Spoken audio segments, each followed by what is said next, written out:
بسم اللہ الرحمن الرحیم۔ حضرت عائشہ رضی اللہ عنہا سے روایت ہے، ابو حبش کی بیٹی فاطمہ رسول اللہ صلی اللہ علیہ وآلہ وسلم کی خدمت میں حاضر ہوئی اور اس نے کہا کہ میں ایک ایسی عورت ہوں جسے استحاضہ کی بیماری ہے، اس لیے میں پاک نہیں رہتی، تو کیا میں نماز چھوڑ دوں؟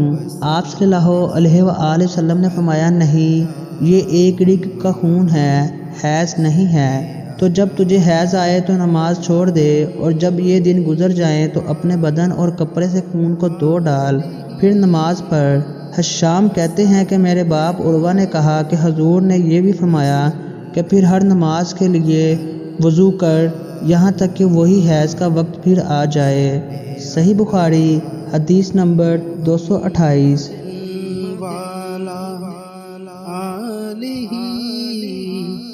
وَصَحْبِهِ